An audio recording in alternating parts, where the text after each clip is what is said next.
Okay, so here's the story of what I'm doing and exactly the issue I came across. So this is the yard I'm doing. I got my weed barrier down, as you can see, and I got the smaller river rock I'm putting in. And they have gray gravel on that side of the house, and they already had river rock on this side. Well, they didn't put no weed barrier and stuff down. I put a backing on there. It's not all the way in yet, but along the bottom of that fence on the back side. And I'm in the process of doing my rocks. Well, I went and rented a trailer to do the rocks because the trailers that we had were just too big to get up this huge driveway. You can see it's steep and it's not very easy to get a 16-foot trailer up there, let alone get turned around. But what happened is well, in the process of me getting rocks from the rock place, it turns out the same place that owns the place that I got the trailer I got from Ace right there. That's where I got the bucket. I rented the trailer from there. It was just a small 2,000 pound was the rating on it. That's how much weight it could hold. And that's the same place that owns the rock place. Well, I didn't know that at first. I knew it, but it didn't cross my mind. Well, what happened so I needed about 5 or 6 yards.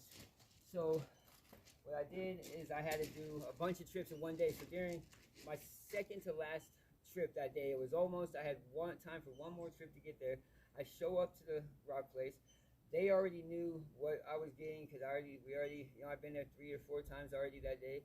But the guy in the tractor, the guy radios to him, hey, he's back, he's ready to get another yard, I was gonna try to get 2 yards in it, but they shut that down the first time because it was their trailer, They owned it, and because they own the same place. But so the guy comes rushing down, with the tractor. Well, he wasn't rushing, he comes cruising down for me, and he goes into the rock, the small river rock, scoops it up, goes to my trailer, starts dumping it, and then and I see a look on his face, and he's like, no, and I'm like, what's going on?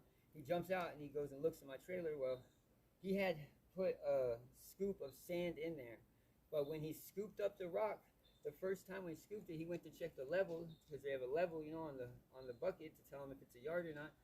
It didn't cross his mind because it was all covered by this rock. Well, that's what I ended up with all this sand and stuff in my rock here. Well, I was able to hose it all to the bottom, but here at the bottom I'm at, and it's harder to get to. So this is my little method, man. I got this bucket full of water, this little strainer. Might take a little longer. Just strain it, dump it, And that's how we're gonna get this sand out. This bottom